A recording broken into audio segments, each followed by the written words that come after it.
I feel like some people in the witchy community might have this idea that the lives of content creators in our corner of the internet are filled with non-stop magic and that we practice some arcane arts from dawn till dusk, but in my opinion this couldn't be further from the truth, especially for folk magic practitioners. I know that I personally don't share a whole lot of what my practice looks like, but I can assure you that most of my days are strikingly mundane.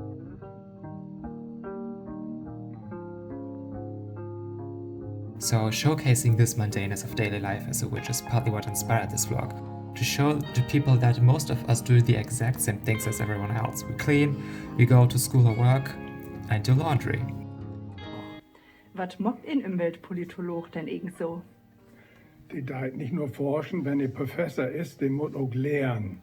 Du hast ja Studierende und die kannst du dann anleiten und die kannst du auch beratschlagen, was sie denn in ihrer Dissertation und in ihrer anderen Arbeiten machen will. So I've been filming B-roll for this vlog for a couple of months now, but I just noticed that I don't really have anything else to add, and I feel like a vlog should have more substance than just like nature scenery. So I thought that I could just show you what I'm doing on my semi-day-to-day basis. So let me just show you. You're like placed on my desk. This is where the magic happens.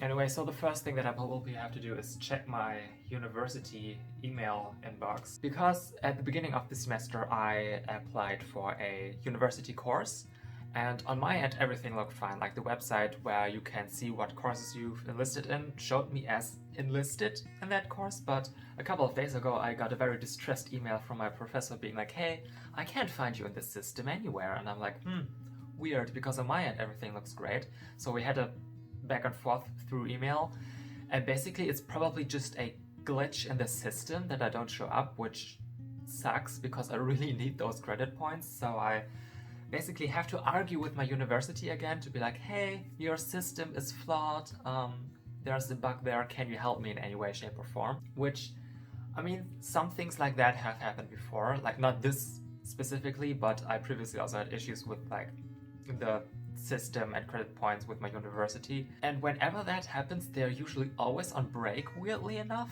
I feel like they tamed this shit. Like, this can't be a coincidence anymore. And eventually when I get an email back, it's usually just like, well, we can't do anything about it. Sorry. Well, thank you. So let's just check my emails and see if they've gotten back to me yet. Oh, they have. Oh god, let's see. They can find me in the system, and apparently my professor can't. So the plot thickens. I don't know if this is still a glitch in the system or if my professor just doesn't know how to handle the program, but apparently on their side everything seems fine, so that's promising at least. So I'm just waiting for my professor to text these people back and hopefully get their situation resolved. So yeah, but at least we got that out of the way now. I'm surprised that they wrote back to me this quickly, honestly. Anyways, what else do I have to do today? I still have to write a blog post on Patreon about German folk magic practiced in February. I have to search for literature for 2 of the midterm papers that I have to write in archaeology and European ethnology. Oh yeah, I also have to beat Team Plasma in Pokemon Black 2. I randomly decided to play this again because I stopped playing this Pokemon game like midway through in 2012 and haven't picked it up ever since. So I thought it was about time I finished the job. So yeah, let's get started, I guess.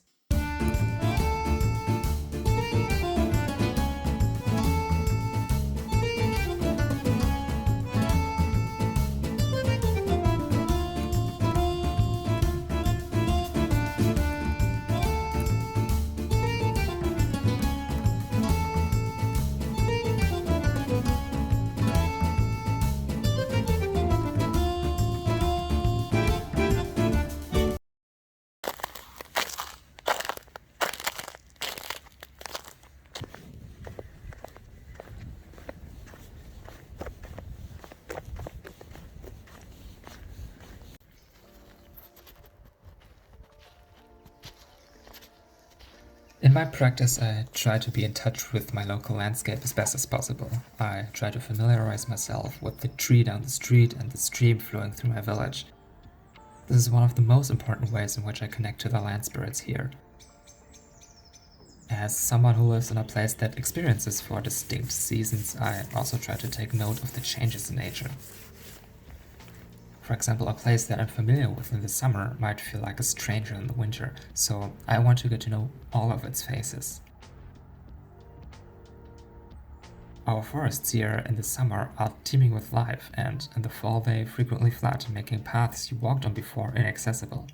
And then in the winter, the cold turns these places into beautiful yet somehow strange-looking walls of ice.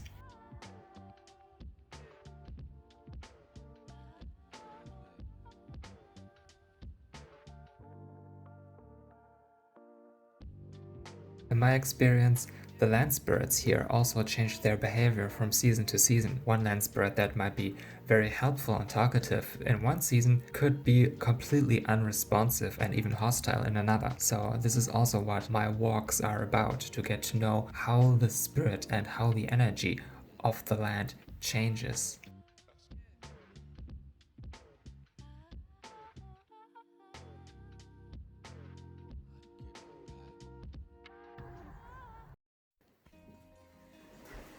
Okay, hello.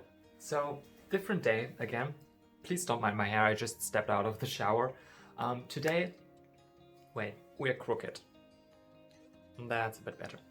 Today is the 22nd of February, which in a local German folk magic calendar is 𝔖𝔭𝔬𝔢𝔨𝔨, the day of Saint Pete, or also called like Peter Chair something. It's basically a commemoration of Saint Peter inheriting the position of Pope. And on this day there are a lot of folkloric traditions in German folk magic, and specifically in my branch of Northwestern German folk magic, this day is used to cleanse the home kind of the wintry spirits that might still linger around, and it's officially designated in the German folk calendar as the beginning of spring. At least in my area it is. And yeah, it feels very springy outside right now. I mean, we're currently going through the warmest February ever recorded in Germany, so that might have something to do with it. And it's kind of depressing because this February is the warmest February on record, which is taking place in like the 3rd warmest winter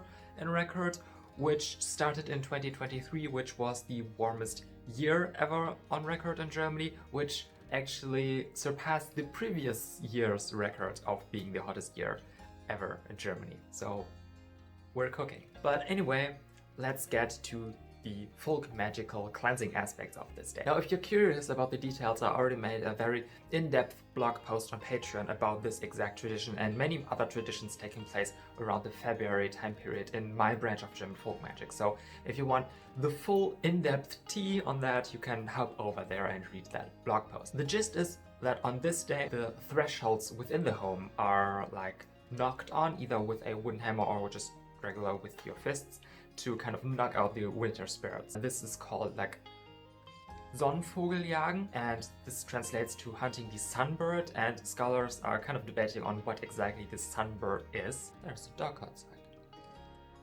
Anyway, and I'm going to combine this with a smoke cleansing ritual.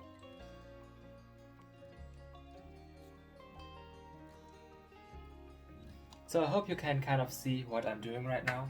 This is my fireproof dish in which I'm going to be putting some sand. Let's just hope that nothing spills. I think that's enough. So the next step is putting a charcoal disc in it, and I kind of don't want to use a full disc because my smoke cleansings never really take that much time, so I think about just cutting it in half, or maybe even a quarter.